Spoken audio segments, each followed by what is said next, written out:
Ladies and gentlemen, Lockheed presents Mr. Herbert Marshall as the man called X. Look to Lockheed for leadership.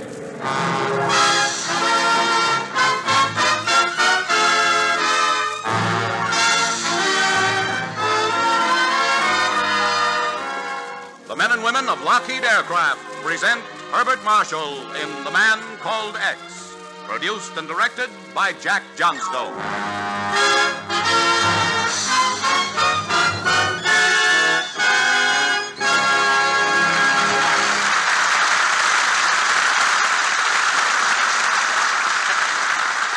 The Man Called X. He is the man who crosses the ocean as readily as you or I cross town. He's the man who travels today as you and I will travel tomorrow. He is the man who fights today's war in his unique fashion, so that tomorrow's peace will make the world a neighborhood for all of us. He is the man called X.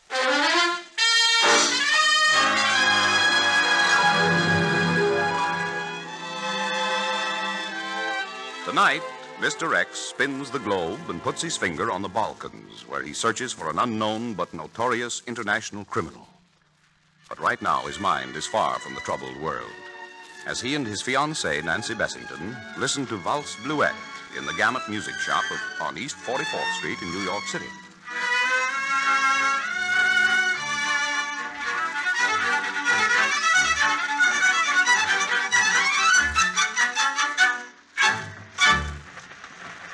Oh, that's beautiful, Ken. Then we'll take it, my dear. Do you think they could play that for our wedding march, darling? Well, it might be rather tough to waltz down the aisle to, and Mendelssohn and Wagner will probably turn over in their graves, but if you insist... Have you decided to take it, sir? Yes, will you wrap it, please? Certainly. It'll just take a moment. Ah, darling, do you realize how many things we have in common? Good music, good books, good... Ken, are you listening? Petko. What did you say, Ken? Petko Todorovich. Pet who? Ken, where are you going? Nancy, that man just leaving the shop. Darn it. Now, which way did he go? Ken, what under the sun are you... Petko. I lost him in the crowd. And just who is Petko, if you don't mind? I haven't seen him since we were at school together in Switzerland. School? Oh, an old friend. A very close friend, Nancy. Well, thank goodness. For a minute, I thought you were getting mixed up in one of those things again.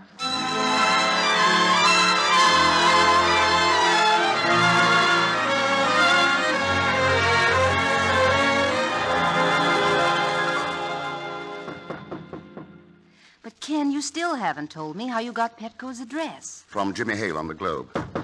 Come on, Petko, open up. I'd heard he was coming over here as representative of Tito's government. Oh.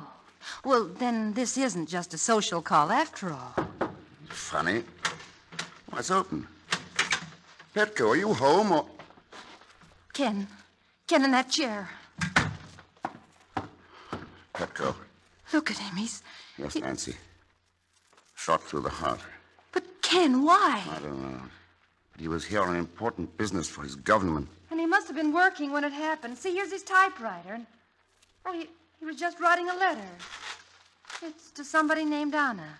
But it may give us some idea. Anna? You know her, Ken? His wife, Nancy. Anna was in Switzerland the year I met Petko. She was very lovely. Oh? I was in love with her, too. Oh. But I left after that summer, and they were married a couple of years later. Oh, it'll be a terrible shock to her.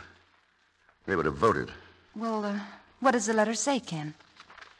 Dearest Anna, you will never know the agonies I've suffered being away from you. And you will never know how I feel having to leave you again. But, my darling, day and night I dream of the time when we may be together once more. So bless you. And a million kisses from your loving Petko. Well, I didn't know either of them, but it makes me feel terrible. Nancy, you had the right hunch when I saw Petko leave the music shop. This is one of those things.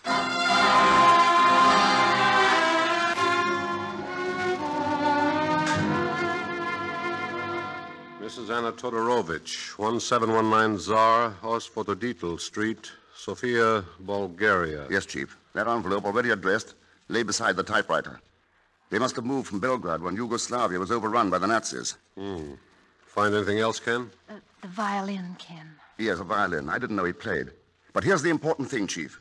In the medicine cabinet, wrapped inside an ordinary gauze bandage roll, I found this. Here.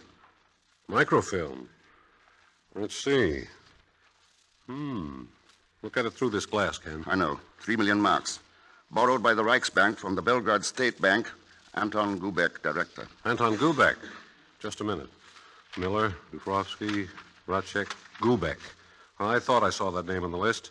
Anton Gubek left New York on a plane this morning for Sofia, Bulgaria. Oh? But why Sofia? There's a branch of the Belgrade Bank there. So that's why Petko was here. He must have had evidence that one of his fellow Yugoslavs was in secret collaboration with the Nazis. He traced him to New York and was about to expose him.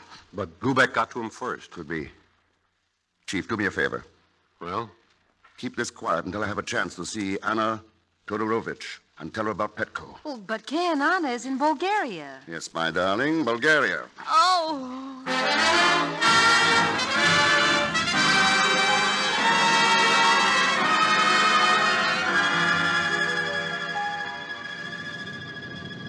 Landing at Sofia in 5 minutes. Sofia, sir.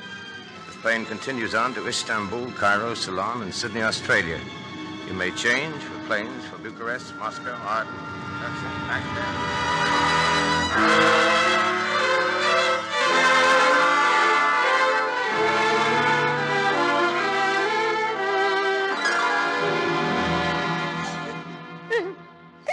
I'm sorry, Anna. You and Petko must have been so happy together. Oh, it's too happy. Oh, Ken, why? Why, Petko? Later, Anna. We'll talk about that later. But I must know. What did he say to you when you saw him? Unfortunately, the only time I saw him was just a glimpse as he was leaving a music shop. Oh. By the way, I never knew Petko was a violinist. Oh, he just played for his own amusement. He loved music. He loved everything beautiful. Oh. No, Anna, dear, don't. Oh, Don't. I'm all right now, Ken. Anna, do you know a man named Anton Gubek? Anton Gubek? No, Ken. Should I? Not particularly. I have an idea he's not a very nice man. But who is he, Ken? The director of the Belgrade Bank. He has offices here in Sofia. But, Ken, what has this to do with Petko? That's exactly what I want to find out. From Mr. Gubek.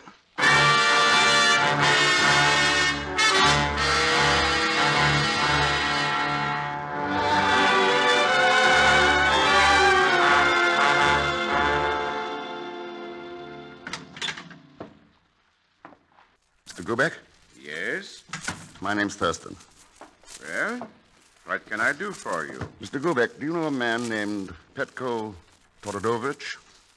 Todorovich? No, I'm afraid I don't. Todorovich was found dead a few days ago in New York City. So? What has that to do with me? He was in possession of a photostatic record of dealings between this bank and the Reichsbank. My dear man, what bank has not had dealings at one time or another with banks of other countries? After all, finance is international. I'm afraid I fail to understand the purpose of your visit. Oh, I think you do understand. And is there any reason why you shouldn't tell me what you know? I haven't said I know anything. Well, in case you change your mind, you can reach me at the Grand Palace Hotel. Why should I change my mind? Because the police might be interested in knowing that you left New York on the day Todorovich was murdered.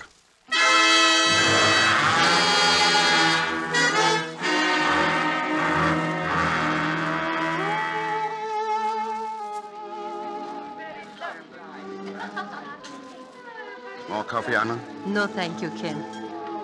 Feel better now? Much. Thanks to your dear self. Petko always said the best cure for grief was music, food, and laughter. You have given me all three tonight. Anna, think a minute. Are you sure Petko never mentioned Anton Gubek? I have been thinking ever since you spoke of him, but you see, I knew very little about Petko's business affairs. And since we came to Sofia, practically nothing at all. What will you do now, Anna? Go back to Belgrade, Or perhaps even to your America. Gypsy music is the same all over the world, but this is one of the best groups I've heard in a long time. Gancho's gypsy violins are very popular. Do you see how some of the players wander around among the tables? I certainly do. You believe me, Anna, no gypsy wrote that song. And that arrangement. So you do not care for my improvisations. Well, what else can one play in a cheese box like that? Zagon Zellsmith. Hello, Mr. Thurston. I thought you'd never get here to Sofia, but it was worth waiting for. Will you introduce me? Oh, yes, Madame Todorovich. Mr. Zellsmith. Hello. Poet, scientist, musician, and admirer of beautiful women. I kiss your hand, madame. Well. You might as well sit down, Zagon. I suppose it's pointless for me to ask you how you happen to be in Sofia.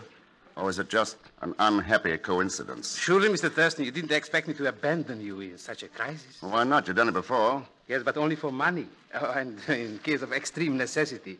And speaking of necessity, Mr. Thurston, there is a little item. What, already? Well, in addition to the normal traveling expenses, it was expensive to find out your destination. Taxi drivers, baggage masters. Not a penny, Zagon. Our relationship at the present is purely social. No, well, in that case, I guess I better get back to my wretched job. Now, just a minute. What does Anton Gubek mean to you? Oh, you are a very fine psychologist, Mr. Thurston. When you say Gubek, I think of money. Go on, what else? What else is there to think of, Mr. Thurston? All right. What do you know about Gubek?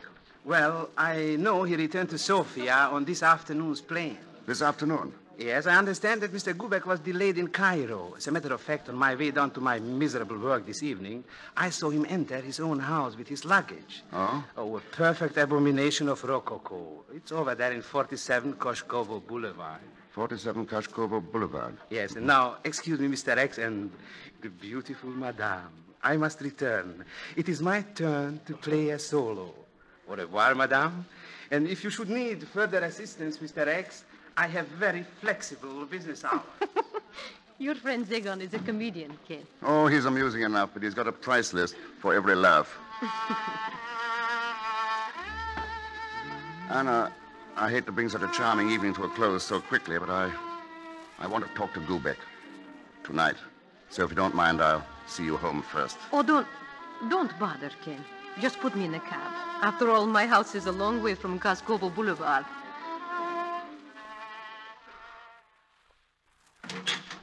Yes? What do you want? Oh, officer, I came here to see Mr. Gubek. There's Mr. Gubek in there, on the floor. Dead. Wait a minute. This isn't Gubek? No? Well, who do you think it is? This isn't the man I talked to at Gubek's office yesterday afternoon. I don't know anything about that. But this man is Anton Gubek. Then who was the man I talked to?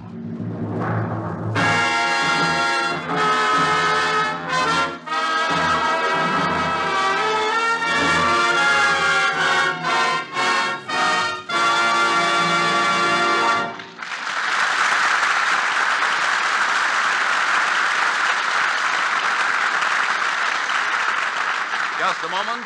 We will continue with Act Two of tonight's exploit of the man called X, starring Herbert Marshall. But first, a word from the men and women of Lockheed. Ladies and gentlemen, the Lockheed Constellation is the largest, fastest, highest flying land transport in use today. It is capable of carrying 64 passengers, crew, and cargo across the nation in 7 hours. Its 4 engines provide a cruising speed of better than 300 miles an hour and a flight ceiling of well over 20,000 feet. Now, all these facts might indicate to you that while the Constellation is a fine airplane, its use will be confined to long flights between super airports. This isn't true, of course. For all its size and speed and power, the Constellation easily takes off and lands in any standard airport. Furthermore, even on short flights of 100 and 200 miles, it has been found to operate more efficiently and more economically than the ordinary two-engine transport you fly in today. Thus, while the Constellation is serving the air forces now, tomorrow it may serve the airport in your town. As an airline local or as a transcontinental express, it will offer you swift, comfortable, safe transportation to neighboring cities or to lands beyond the horizon. Again, ladies and gentlemen, remember the name, the Lockheed Constellation, another example of Lockheed leadership.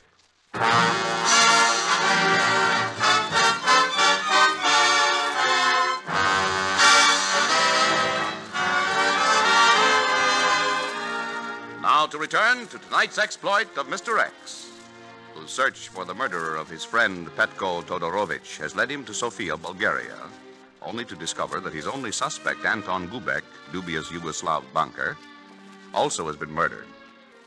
As we join him, he is in his hotel room with the ubiquitous Zagon Zelsmith.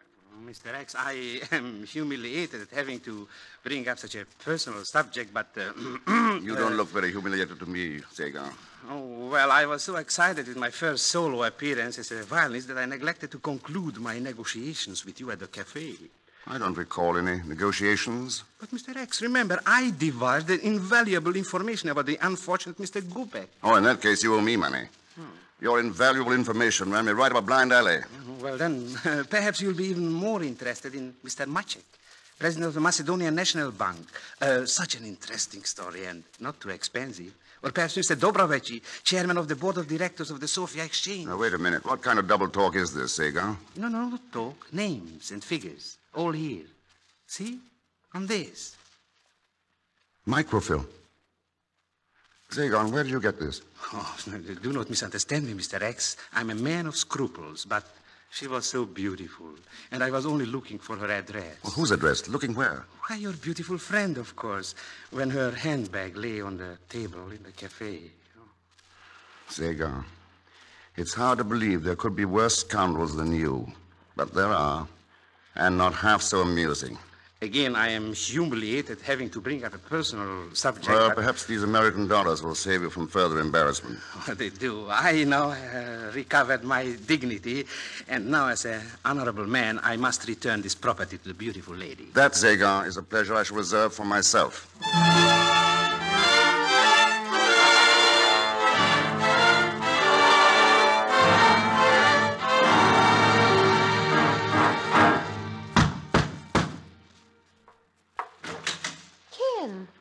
Good evening, Anna. I wondered what happened to you. You didn't call. You didn't... Oh, just a comedy of errors and mistaken identity, that's all.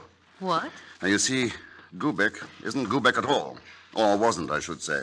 What do you mean? Oh, I could put it this way. Gubek is dead. Long live Gubek. Gubek is dead? Yes, but the man I thought was Gubek is still alive. And most important of all, whoever he is, he's the murderer of Petko.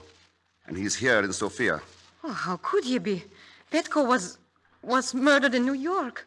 And, oh, but Ken, dear, let us not talk about this tonight. All right.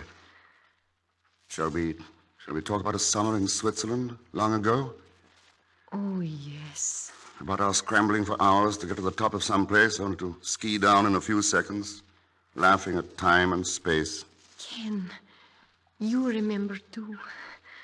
We were above the world. Out of the world.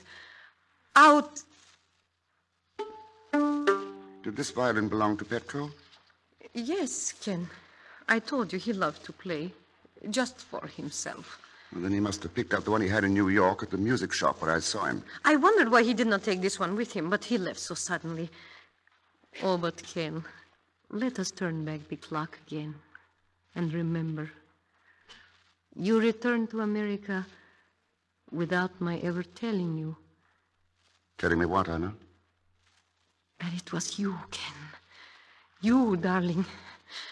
Kiss me like you once did when... Anna, something I must tell you about. Yes, my... A letter for you from Petko. He wrote it just before he died. You read it to me, Ken. Dearest Anna, you will never know the agonies I've suffered being away from you. Oh. And You will never know how I feel, having to leave you again. But, my darling, day and night I dream of the time when we may be together once more. So, bless you, and a million kisses from your loving Petko. Oh, poor Petko. Now let me read it again. Dearest Anna, you will never know the agonies I've suffered being away from you, and you will never know how I feel. Ken, why don't you go on? Anna, the person who began this letter didn't finish it. Yes, Petko started typing, but see, beginning here, the touch is different, a much lighter touch. Somebody else finished the letter. But who? Somebody who didn't want to be exposed as an accomplice in an international blackmail racket. Someone connected with a music shop in New York City. Sounds incredible, doesn't it? But you did use the music shop, didn't you, Anna? Is this some kind of fairy tale, Ken? Petko got suspicious. He had evidence in microfilm. And when he traced you to that music shop in New York, he had a hard decision to make. Go on, Ken. And so, when he went back to the hotel, he sat down to write you a letter. What he intended to write was, "You'll never know how I feel, having discovered what you really are." So, Anna, you had to shoot him, complete the letter as your alibi, and get back here. And by what magic do you know all this? No magic at all. I believed this letter, until you yourself showed me how wrong I was. I showed you? You were the only one who knew I came here to see Gubek, and you made sure I wouldn't see him. Who was the man I talked to at Gubek's office, Anna? Oh, you must be joking. Unfortunately, this microfilm here is not very funny. Whoever this man is, he's dreamed up an insidious blackmail racket, using photostatic records of secret negotiations between the Nazis and bankers in some of the occupied countries. And he's making them pay off to save their necks from their own people as their countries are liberated. You were speaking about me, Mr. X. Oh, there you are. Whoever you are. But not Gubek, eh? Schmutzige Schweinigel. So, the trademark of a Nazi.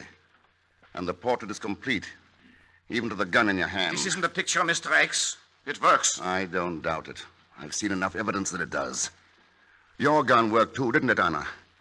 No wonder Petko didn't look me up when he came to New York. He was ashamed to let me know that his devoted Anna had turned traitor. Not only to his great love for her, but to her people, to her country. Stop it. Why did you do it, Anna? Was it money? Was it because Petko lost everything he had when the Nazis moved in? Stop! I can imagine what Petko went through when he found you in New York. When he discovered what you were doing. What you become. He tried to tell you in a letter, but you never let him finish it. Kill him, Willie. Don't let him talk anymore. Yeah, now, stand aside, Anna. The lights. Who turned them off? Oh! Willie!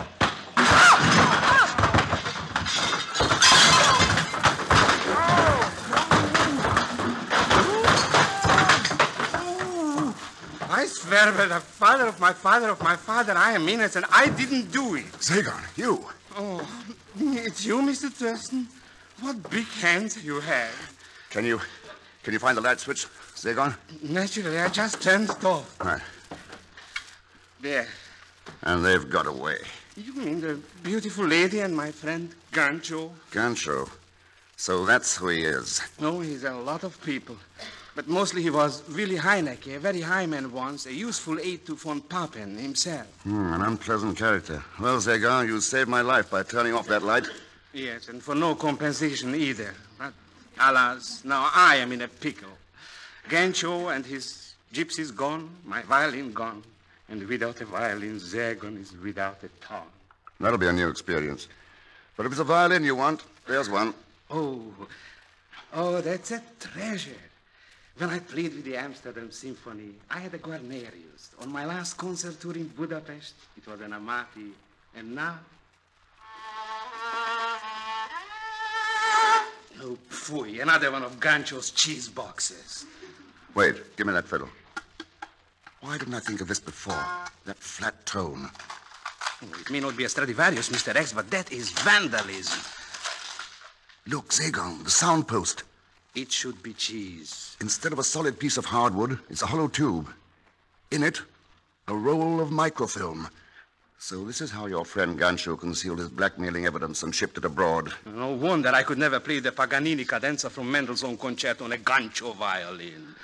Zagon, you wanted the job. You have one. I'm open to suggestion for a slight consideration, of course. Do you know where Gancho has gone? Not yet, Mr. X, but Zagon is not only a virtuoso, he's also a bloodhound.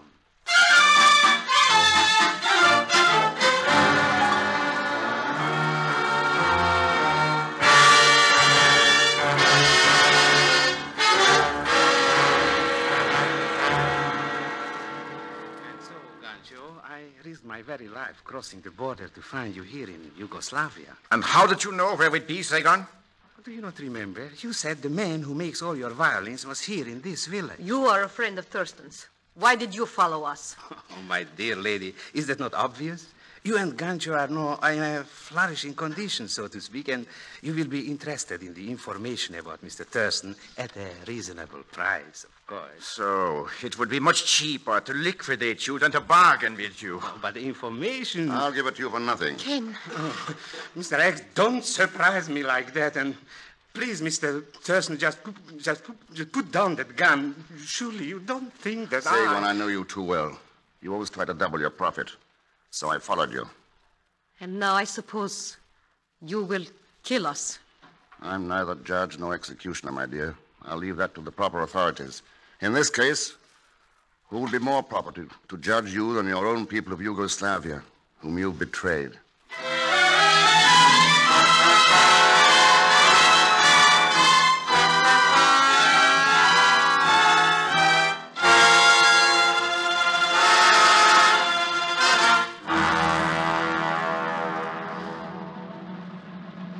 What are they doing, Mr. X? I can't bear to look. I don't wonder. You're lucky you're not against that wall yourself. Please don't say things like that. How different from a pleasant summer in Switzerland a long time ago. A fine friend and a beautiful girl. Seems like two different worlds, Sagar.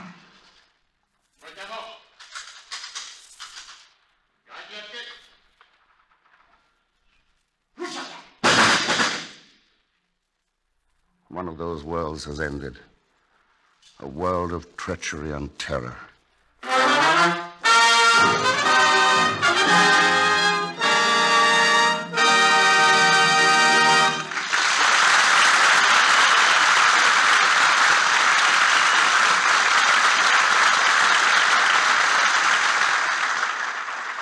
Before our star, Mr. Herbert Marshall, returns to tell you about next week's exploit of the man called X, here is an announcement from Lockheed. Ladies and gentlemen, when the war is over and final count is taken on those American industries contributing most to victory, the nation's airlines will stand near the top of the list. Here at home, the airlines have worked tirelessly, night and day, to speed essential passengers and cargo. Overseas, the nation's airline crews operating for the Air Transport Command have flown to almost every point on the globe. Many notables have been piloted by airline men on over-ocean trips. President Roosevelt, Generalissimo and Madame Chiang Kai-shek, Generals Marshall, Eisenhower, and Arnold, Admirals King and Leahy, Queen Wilhelmina, Secretary of War Stimson, and many others. Taken together, airline crews have crossed the oceans thousands of times and have flown many millions of miles to foreign shores.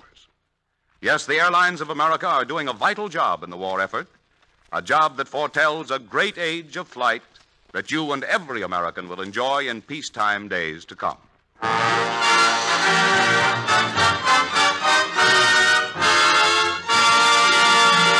Now, Mr. Herbert Marshall. Next week, I look forward to flying to the colorful West Indies, where a strange death occurs within the walls of an ancient church, where the only clue is a message that says nothing but okay. All leading to a climax involving a ton of high explosives.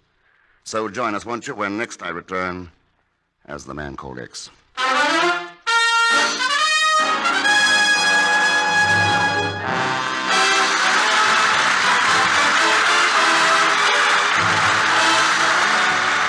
Man Called X is presented by the Lockheed Aircraft Corporation.